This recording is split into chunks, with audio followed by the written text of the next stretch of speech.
Isn't it true that you're the youngest of three? And isn't it true that your sister was a cheerleader for the Dallas Cowboys? And isn't it true that your brother is a Hall of Famer, future Hall of Famer? Yeah, and you're 20 years younger than your siblings, is that right? You know why? Because you were a mistake. Let him go, let him go.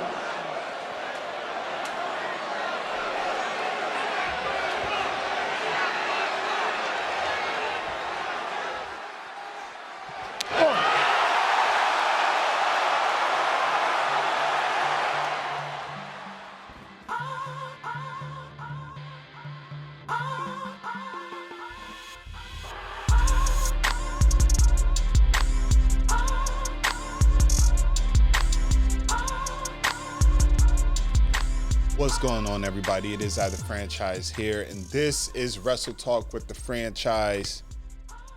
This past Friday night on Smackdown, Cody got his receipt.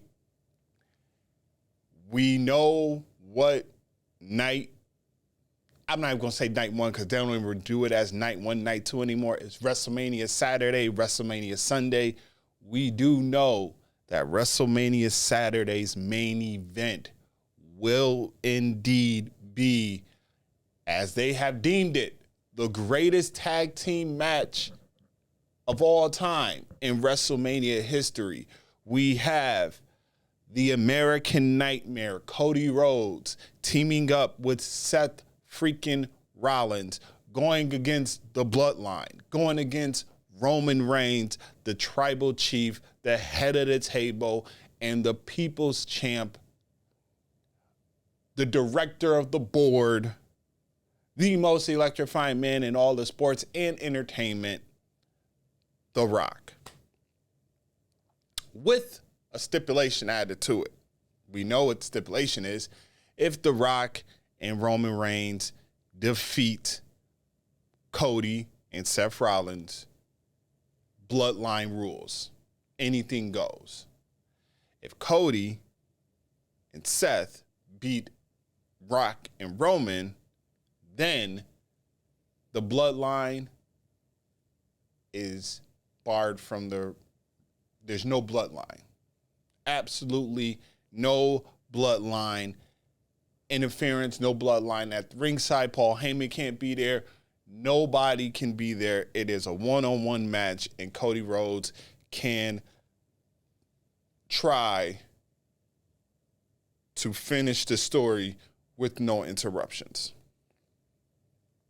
There was a lot to tell with the segment from Friday night that I'm going to dive into. We do have some Hall of Fame announcements that was announced over this week. 3 have been announced as inductees. We will talk a little bit about my opinion on the content that the WWE is delivering to us. We've noticed that, there's been certain things that have been said on television, off television, that has seemed to be gathering a lot of people's thoughts, and people have been saying a lot, and it leads me to have this conversation. We are going to still talk about some more WrestleMania news that came out. We do know that there will be a gauntlet match on Monday to determine who will be facing Gunther for the Intercontinental title. I feel like we may see where Kevin Owens is going. I know last week I talked about what is Kevin Owens' role going to be at WrestleMania. Maybe he was going to be a host. I think I may have an idea of what we're going to see with Kevin Owens. If you did not catch WWE on YouTube or their Instagram or their social, you missed out on something that not a lot of people is talking about, but it will be very interesting to see what happens with the Final Testament and the Pride. And I'm going to bring it up because it's going to literally be the talk of the week, the debut of Mercedes Moné and AEW. All of that and some more on this episode of Wrestle Talk with the Franchise. But let's dive right into the greatest tag team match in WrestleMania history. This Friday night on Smackdown, we did see in a 21-minute segment that if you did happen to catch the fan footage, you did see that there was the cameraman trying to wrap up The Rock. Like, we got to go. Like, we're pressed on time. And it, not Sam Wrestling, Sam Robinson, he made reference to this, and he did a great comparison between the two. And he compared this segment to the Bret Hart Shawn Michaels segment a couple years back with the Attitude Era. It's the iconic super kick when Shawn Michaels super kicked Bret Hart and Bret Hart fell back in the wheelchair, and then the Hart Foundation came out. And he was saying that with networks like USA, you can do that. You can buy or request rollover time. So if you go over in some time, the networks can be like, okay, we'll let it go, you know, whatever the case may be. But when you're dealing with like local stations like a Fox, NBC, a CBS, you know, ABC, things like that, they're pressed on time because there's other, like, it's local stations. So, for example, being here in Buffalo, Channel Fox has their news. So Fox News comes on immediately at 10 o'clock.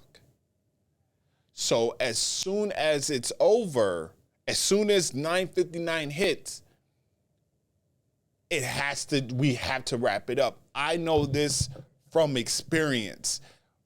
Running the show that I work, like the company that I work for, we have a radio show that we air every day, Monday through Thursday at 10 a.m.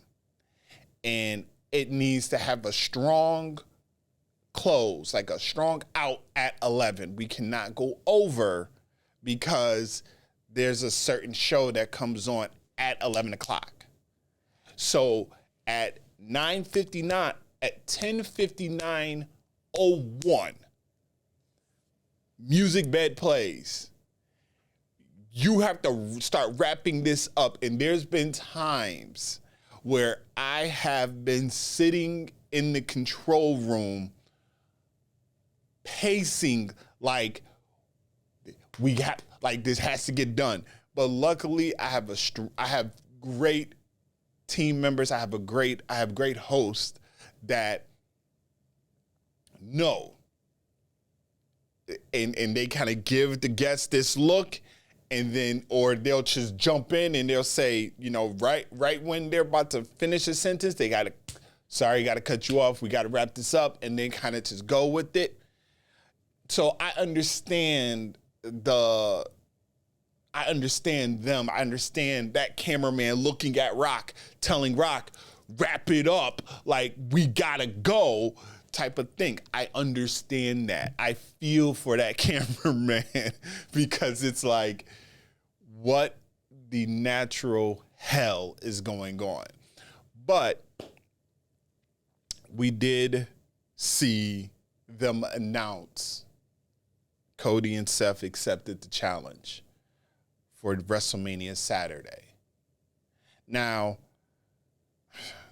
I will say this, as far as last Monday goes. So last Monday, they had already stated that Drew McIntyre versus Seth Rollins was going to be indeed co-main event for WrestleMania Sunday. So you already know theoretically this is the main event for WrestleMania Saturday. This tag team match is the main event for WrestleMania Saturday. I'm sorry. I know Becky and Rhea could main event it, but as The Rock has alluded to, the trailer that came out Super Bowl Sunday, it all pointed to this being a main event match. This tag team match pretty much was set the minute they announced, or the minute that trailer came out. I didn't want it to be that way, but I understand why it is that way. You have 2 out of the 4 people in this main event who, 1 is coming off of injury, and 2 the second one has not wrestled in over 10 years.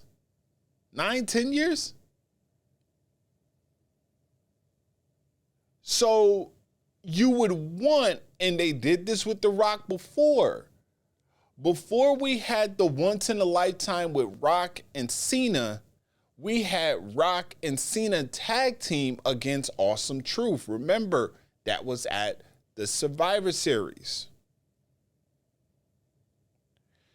To get The Rock, he can get his wind in. We can see how good he is in the ring. So I can see why they're doing it this way. I can. So we get this tag team match announced. But there was also other things that I said, I can see this happening. For example, Seth Rollins versus The Rock, I solely believe, will possibly be his next match. I can see it. I can see a scenario where these two will cross paths. I can see a scenario where Cody Rhodes and Rock cross path. If they don't swerve us with The Rock turning on Roman, which I don't want to see actually happen. I don't want to see that. Okay? I know my brother has alluded to, and this is also something that Sam Robinson has said himself, and I don't really want to see this happen, which is Seth Rollins screws over Cody because of whatever the case may be. Maybe Seth Rollins loses the world title at the hands of the Bloodline, and because Seth Rollins, and maybe people will say, well, you should have been more focused on Drew McIntyre and not been focused on the Bloodline. That's why he lost the title, because I can see a scenario where, as The Rock said, I'm going to do everything in my power to make sure that belt is gone. So will we see the Bloodline interfere in Seth Rollins' match against Drew McIntyre, and Drew McIntyre takes advantage of it and wins the World Heavyweight title? Which then will make people say, you shouldn't have been involved. You lost the world title. And Cody has the chance to win and finish his story. I don't really want to see that, because I really don't feel like we need to see another situation with Cody and Seth Rollins. Not right now. I can see a scenario where, and I thought about this as I was, getting myself ready today and actually coming to the studio to record. And I said, What if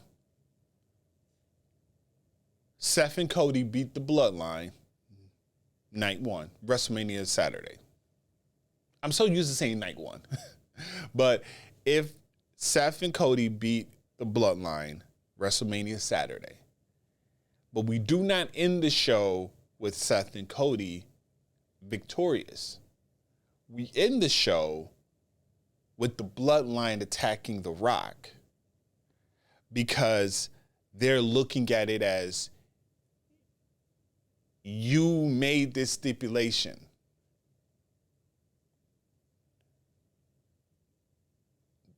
We really didn't want to do this match. We didn't want Roman to do double duty.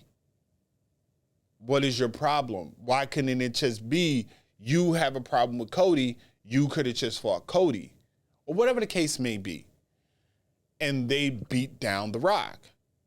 This then will lead to The Rock screwing Roman over, Cody finishing his story. There's so many different scenarios you can go at with the ending of both these matches. And that's the one thing that I absolutely love about what's happening in the wrestling right now, what's happening in the WWE right now. You do not actually know what to expect. We are sitting here every week, we are trying to predict, we are trying to come up with a scenario or a theory of how WrestleMania is going to end. And we are less than 30 days away from the show. And every week we come with something. I read something, I have a conversation with somebody, and they're all telling different scenarios, different ways that this could end. And that is a great thing because we are walking into this WrestleMania without a goddamn clue of what to expect, who will come out victorious.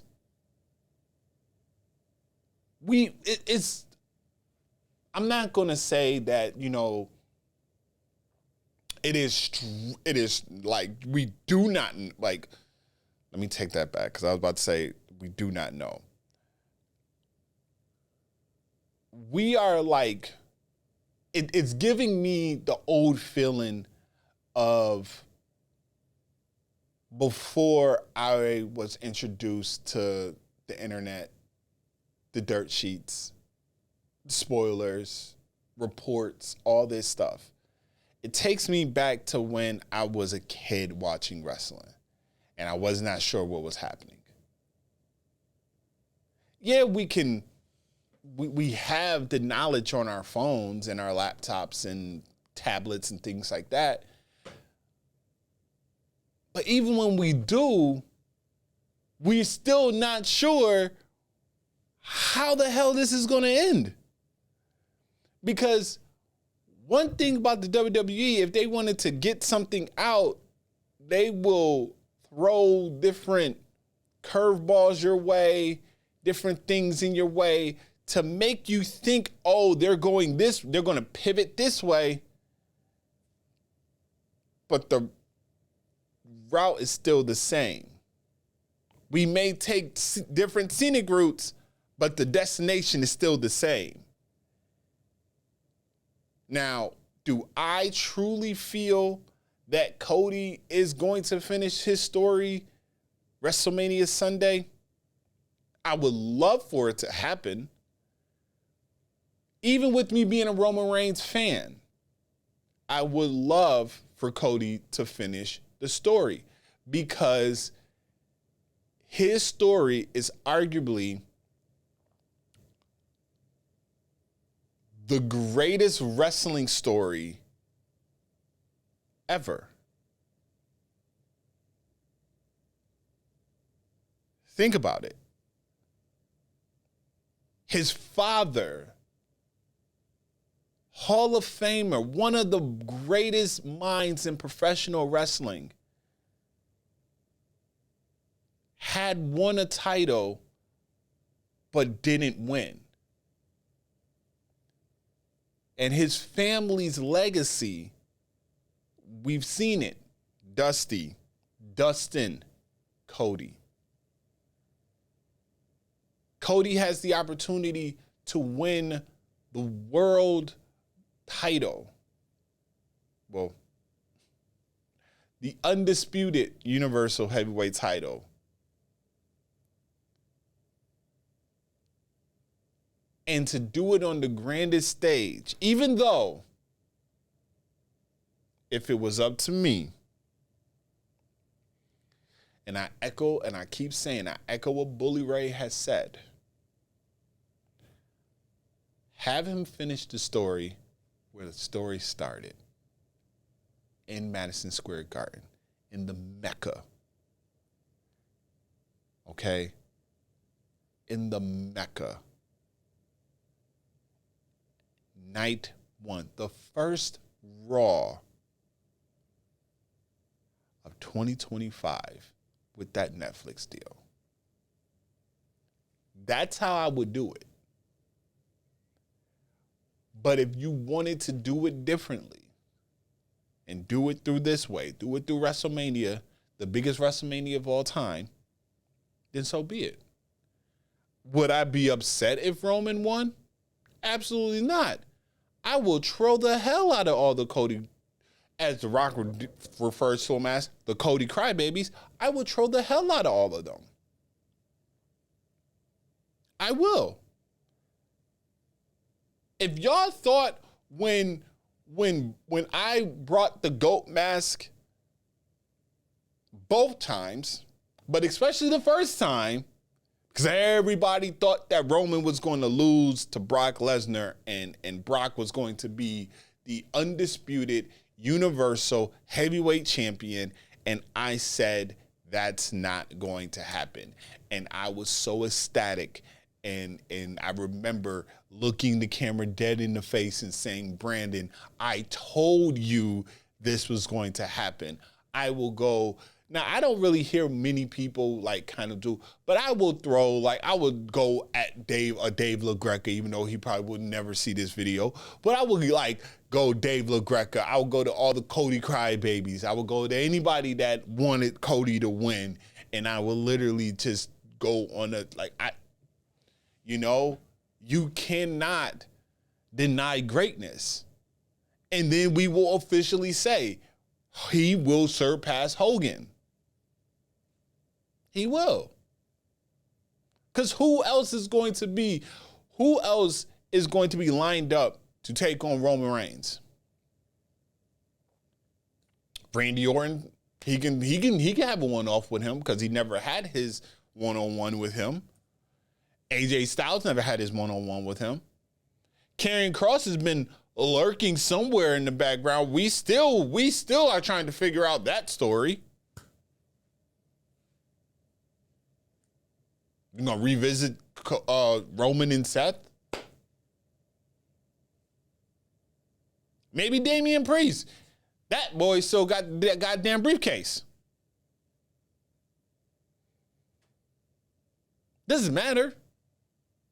Roman Reigns will still be our guy. And I won't be upset. Not one bit. So, that was a whole soliloquy right there. But I do see Seth Rollins versus The Rock in the foreseeable future sometime this year. They do say that they want Rock for Saudi, which is, I believe, the next event after WrestleMania. So we could possibly see Seth versus The Rock there. Someone brought up the idea that Cody Rhodes and The Rock's story. And this is what I'm saying by we get told so many different things, that so many different ideas and thoughts and conspiracies. Someone happened to bring up the idea that maybe, just maybe, this is a reincarnation of Stone Cold and Vince, with The Rock being in character corporation is like the bloodline, Vince like that. I'm not saying The Rock is like Vince McMahon, because that's not the case. But you can see he's flexing his power. He's saying that it's in his control. He can control and make things move and all this stuff. So yeah, we can possibly see a situation where that happens. Do we see a Cody Rhodes versus The Rock match? We could. But what we did see is Cody remembered. Cody remembered that press conference. Cody remembered that smack. And Cody said, hey, Rock, receipt's coming. And you heard it in the beginning. That receipt came. And that receipt came very hard. Ultimate pause. But he slapped the taste out. He slapped, as Bully Ray has said on Buster, he slapped the Terramana out of his mouth. Like, that's how hard he slapped him. And to see that The Rock did not engage. Now, mind you, once he slapped him, they went off air. But as we've seen in the, people were still recording on their phones, nothing happened. There was no interaction. There was no physicality. Nothing happened between the two. So what does this mean moving forward, now that the match is set? Are we going to now see The Rock and Roman Reigns appear on Raw? Because, you have all these eyes glued in on Smackdown. But what about Raw? We've seen Jimmy show up on Raw. We've seen Solo show up on Raw. But ever since Rock and Roman have formed their alliance, we haven't seen them on Raw yet. So will we see The Rock and Roman appear on Monday Night Raw? We've seen Paul Heyman appear on Monday Night Raw. We just haven't seen those two. So it would be interesting to see how that plays out. It would definitely be interesting to see how Drew McIntyre feels about this, because as we heard last week, and we've been hearing Drew McIntyre pleading with Seth, do not get involved with the bloodline business. You have to be focused on me. And then on top of that, as Raw ended on Monday, Drew McIntyre said this is bigger than CM Punk. So we keep hearing CM Punk reference. CM Punk is scheduled to be on Raw the week of WrestleMania. And this is why, and I know I said, because I have a friend who showed me and told me that CM Punk's injury is legit. But do we think it is not that serious of an injury? Meaning the damage wasn't that bad. And the reason I say that is because why would CM Punk appear on the go home show of Raw if, like, he's scheduled to appear, go home show of Raw, if they're not building into something bigger?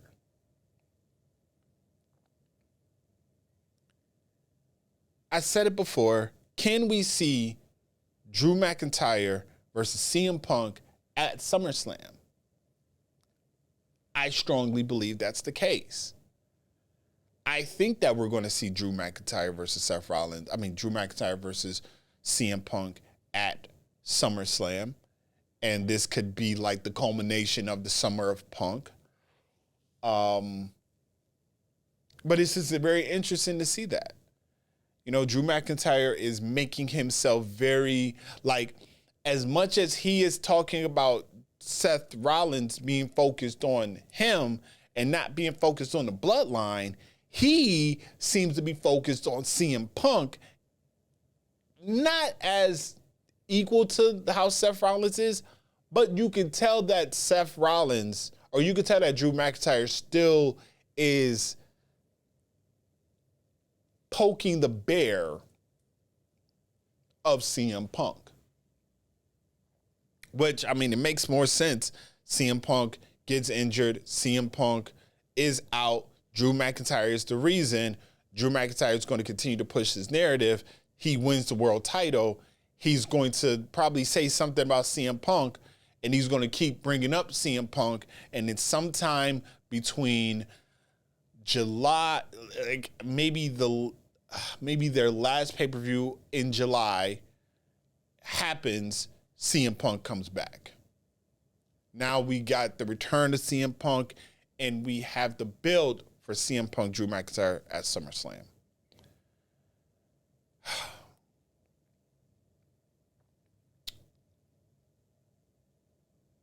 Now, let's talk about my thoughts on what a lot of people have been questioning with The Rock as of late.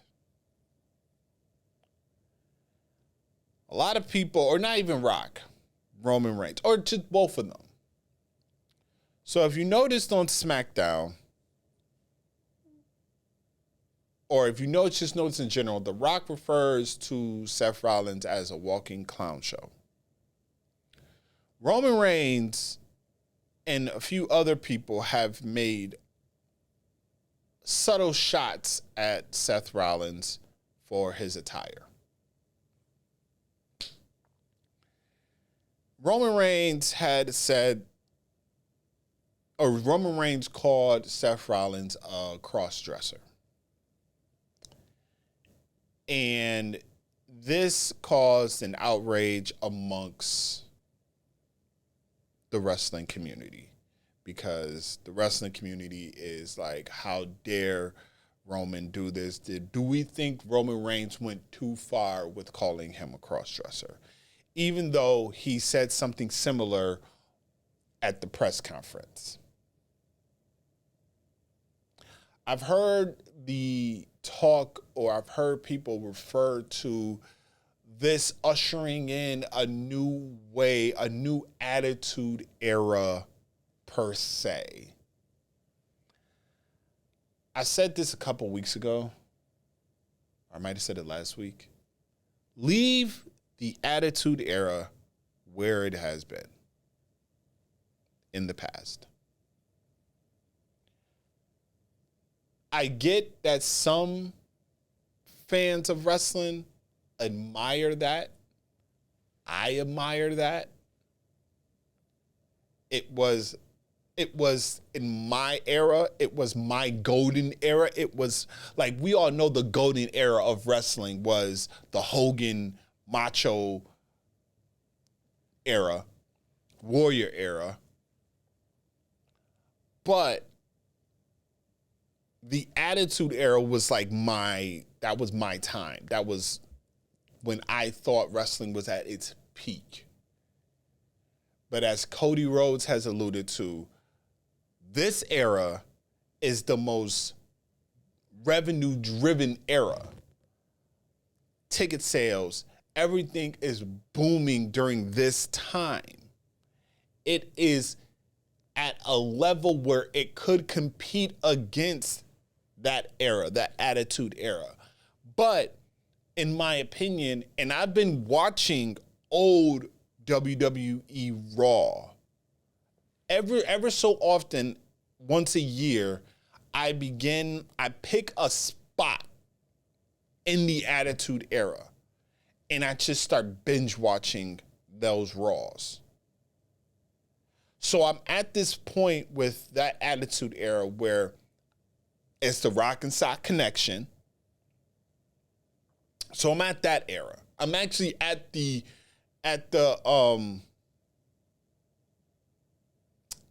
It's a Wonderful Life Rock, where Mick Foley had that birthday celebration for The Rock. And I'm watching it, and I'm like thinking about the now. And I'm like, okay, I feel like this crop of talent and this generation is more athletic. They can tell more stories. There's more in-ring stuff being done, as the Attitude Era was more dramatic. It was more promos. It was driven more off of promos than it was actual in-ring stuff, in my opinion. If you feel like I'm wrong, please, you already know the comments are open for debate.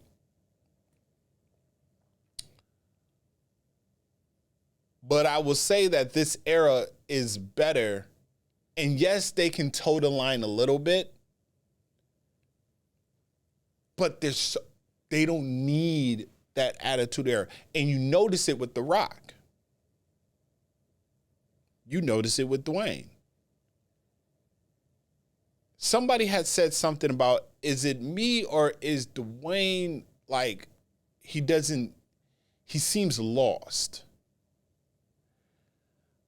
I think with The Rock's character, it's hard for him to be The Rock when this product is for families and there's kids out there, and the kids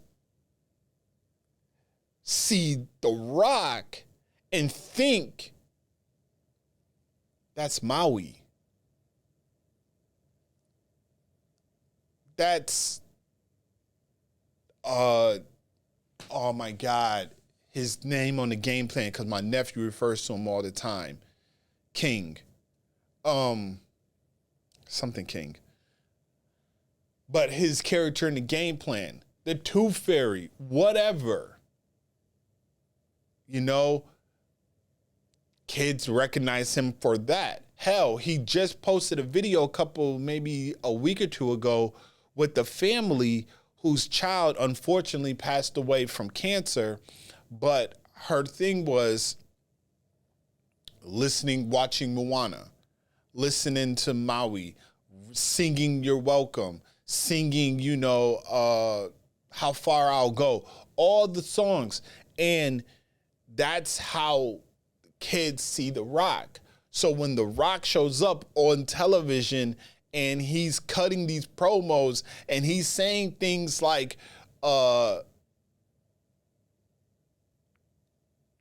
stinks in Glendale, and then like he's saying these things, and it's why the feed kept going in and out, because the network wasn't sure what the hell what is he going to say? Which is why The Rock has resorted to cutting his promos on his social media, because now he can say what he really wants to say. Incorporate that, and I'm going to bring that up later on, but incorporate The Rock's promos that he does on social media. Integrate that into the show. Don't play it all, but play enough to where it makes people go, let me go watch what he did. Let me go watch what he said, because he said some stuff. Wow. He cut one in Dallas, about 10 minutes. 10 minutes and some change. And he went in. This era of wrestling cannot handle the Attitude Era content, because it is too offensive to different parties of the world. This is the time that we're living in. I know a lot of people are going to say this era is sensitive, whatever the case may be, but we just have to accept that this is the time that we're in. We just got to accept it. Also, before I go into more details about Wrestlemania Talk and wrap this up, The Rock has a new entrance. And a lot of people are saying he has channeled Black Adam. My thoughts on it, listen. It's cool. You know, the music's still the same. They just added a little effect of like electricity, like power going out. The bull on the screen on a Tron has red eyes and things like that. And I like how when the electricity is going, like the electricity is showing on the screen, you're seeing The Rock walk and he just stands there. It's dope. It's good, you know, but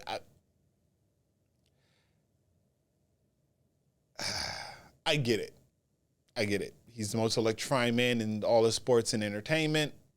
Makes sense. Absolutely makes sense. So, rapid fire, before I wrap this up, we have a gauntlet match to determine who will go to face Gunther at WrestleMania with Ricochet, Chad Gable, Sami Zayn, Bronson Reed, Shinsuke Nakamura, and JD McDonough. I've been on the record on saying this, and I will continue to say this. Sami Zayn is facing Gunther at WrestleMania. Sami Zayn is going to be the one to dethrone Gunther, unfortunately. Y'all know me. I wanted it to be Jay, but hey, to each his own. The Hall of Fame, 3 announcements have been made for the Hall of Fame. The first one, obviously, no way it could not be, even though he didn't want to be inducted while he was still active. Paul Heyman is being inducted into the Hall of Fame, and now the biggest question is who is going to induct Paul Heyman. We have Bull Nakata. I remember when she was in WWE, I believe Macho Man might have referred to her as Bull Naka Naka. I just remember something like that, or maybe it was me and my brother that said that about her. But she's well-deserved to be in the WWE Hall of Fame. And the last announcement, not that this is only the ones, but the latest announcement that was made was the U.S. Express with Barry Windham and Mike Rotunda, who is the father of Bray Wyatt. Does the induction of the U.S. Express mean that we are getting Bray Wyatt inducted into the WWE Hall of Fame? I would love to see Bray Wyatt inducted in the WWE Hall of Fame this year, if not next year. I don't think it should surpass. If he does get inducted this year, it shouldn't go past 41. I think 41 he should be inducted if he's not inducted this year. I do think that we know where Kevin Owens is going to be. I can see a situation where it's Kevin Owens and Randy Orton against Logan Paul and somebody. Maybe the guy that Randy Orton RKO'd. I believe that's TSI or TSK. We're still feeling the AJ Styles and LA Knight match looks to be happening at WrestleMania. It's Bayley versus Damage Control. As we know, Dakota Kai turned on Bayley, so now Bayley's on an island by herself. And it appears though as if we are seeing Bianca Belair kind of take the Drew McIntyre road. And she didn't forget what Bayley has done. And I like that. Unlike Vince McMahon's run or time, when a heel turns babyface, the babyfaces in Vince's time, for the most part, forgot what happened. Triple H ain't doing that. Triple H is like, nah, we ain't doing this. I still don't trust, I'm not forgetting what they did. And you're seeing that with Bianca. So it's where Bianca's kind of hesitant.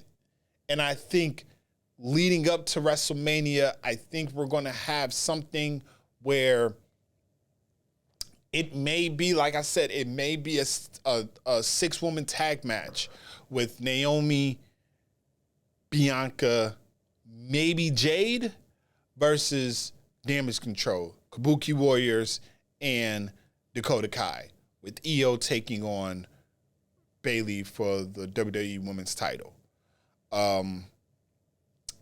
Speaking of Bianca, I said it on the Instagram channel or the Instagram page. If you are following it, it's RCW_podcast.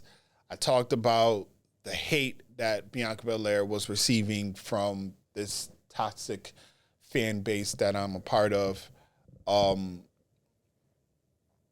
We got to do better. You know, I've always said that times like this makes it hard to be a wrestling fan. I, for one, wish nothing but the best for Bianca Belair. She's literally the present and the future of the company. I said this before. I said this on the story, and I'll say it again because I know a lot of people was upset that they were like, oh, Bayley should have been on the cover, because I think that was one of the running conversations. And as I said, y'all do know that Bayley is Hispanic. Yes, Bayley is underappreciated, but Bianca is literally the face of one of the faces of the women's division.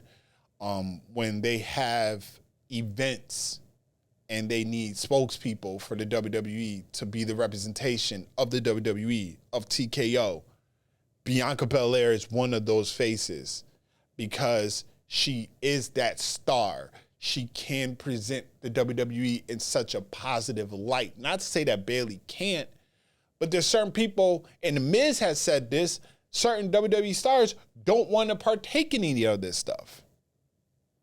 Which is why The Miz was always out doing interviews, doing radios and all this stuff, because not all the wrestlers wanted to do that. Bianca's like, hey, I'll do it. Montez is like, I'll do it.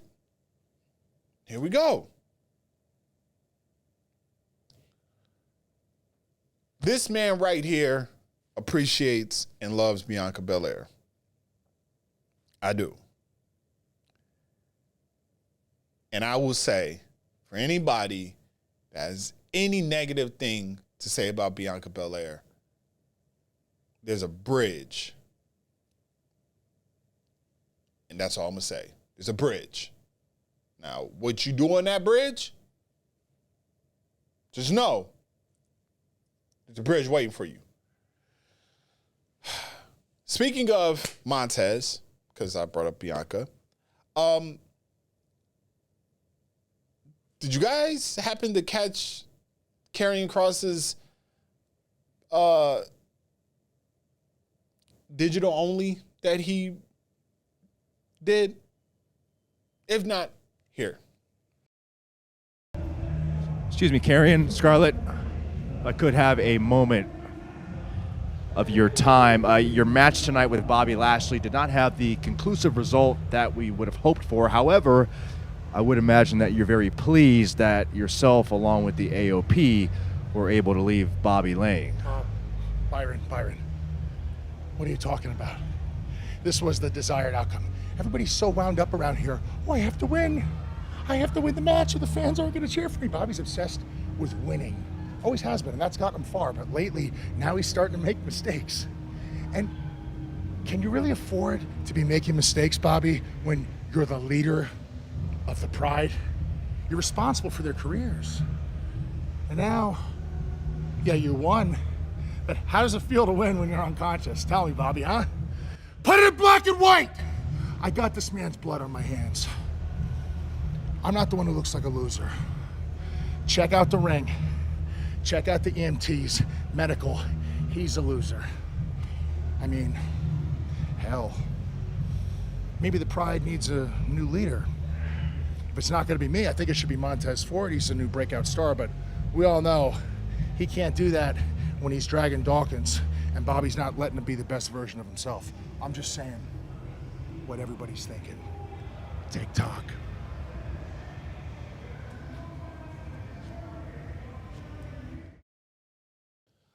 Now, brought up a very valid point. He said, you know, Montez should lead, but we all know that's not going to happen, and we all know why. But Montez responded to this. This is what Montez had to say.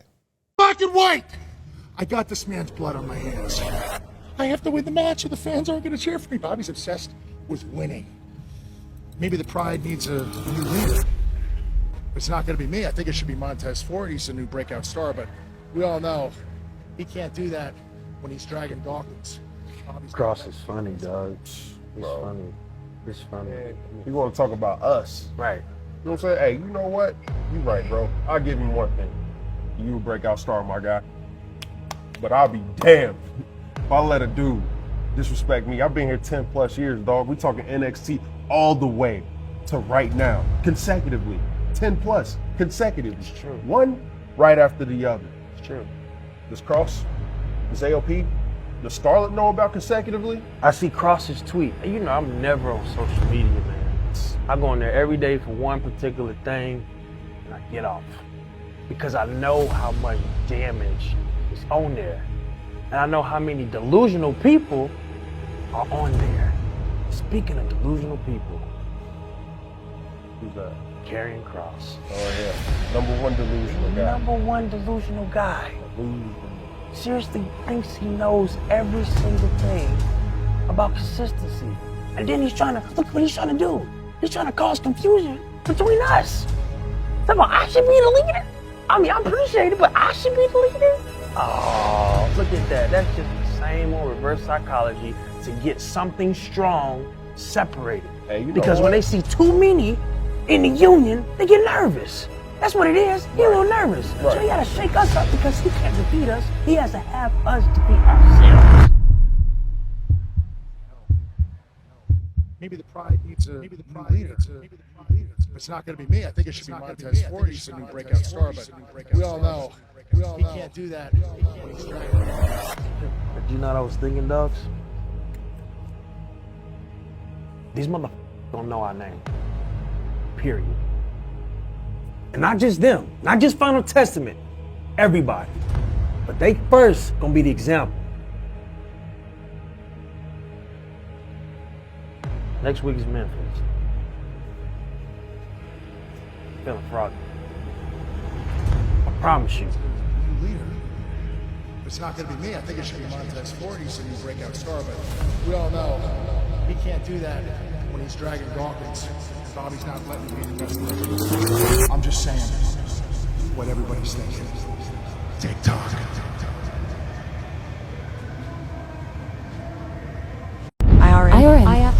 IRM by GBB.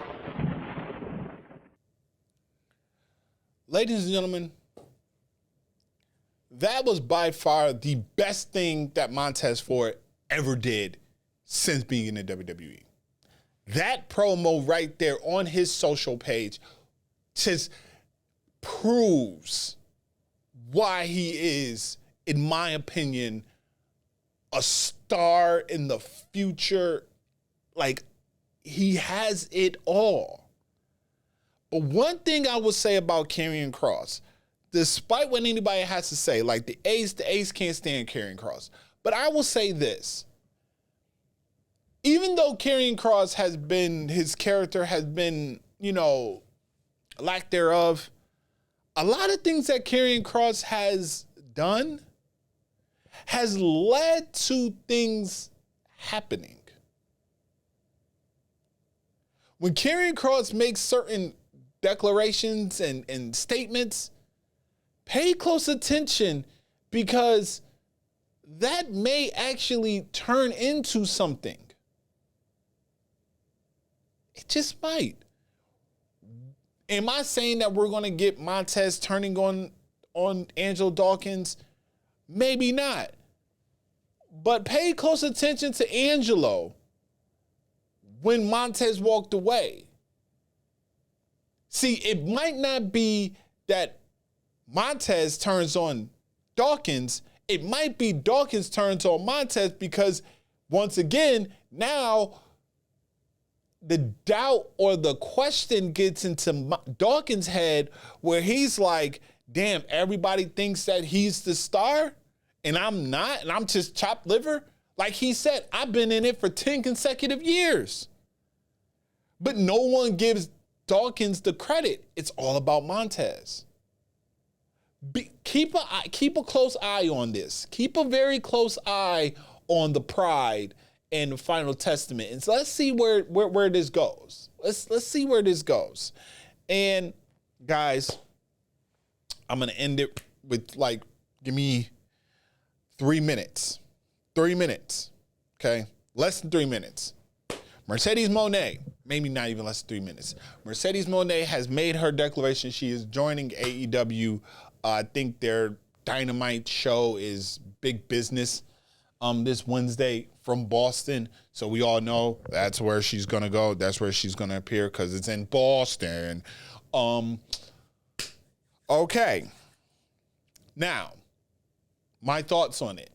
Yeah, I already know how I feel about Mercedes. I wish she was back in the WWE. I really think that she would have thrived back to the WWE, but if she feels so as if she needs to make this move happen, by all means, let it happen. She did an interview, I think it was on the Kick Rocks podcast with the one dude, he used to be on the Bump. I forgot his name. I do apologize. And during this interview, she made a claim or she made a statement. And her statement basically was saying that, hey, she owes WWE everything. They gave her this opportunity. They are the reasons why she is able to be in the position that she was in. But she said that she has unfinished business there and she will return to the WWE at some point. And this ruffled a lot of AEW fans, and apparently the fan base is very upset with Mercedes Moné. My thoughts on it, 3 words. Get over it. Cody left, came back home. Naomi left, came back home. CM Punk left, came back home. Bret Hart left, came back home. He who shall not be named, even though I said his name earlier, but he who shall not be named left, came back home. So many people leave, but they always come back home. And home is the WWE. And with that being said, I am the franchise, the podcast tribal chief. Make sure that if you like this video, make sure you hit that thumbs up. Let me know in the comments what y'all thought. What do you think of the tag team match? What do you think of what's happening with Seth Rollins and The Rock? Are you interested in seeing Rock versus Seth Rollins? Are you interested in seeing Cody Rhodes versus Rock? Do you think the Attitude Era can withstand in this time? What do you think of everything else that was said? Karrion Kross with Montez Ford. What do you think of who is going to emerge in the gauntlet match? What do you think about the Bianca Belair drama? Let me know in the comments below. I will be back next week with another installment of Wrestle Talk with the franchise. Till then, enjoy the week of wrestling. I am out. It's been real. Later.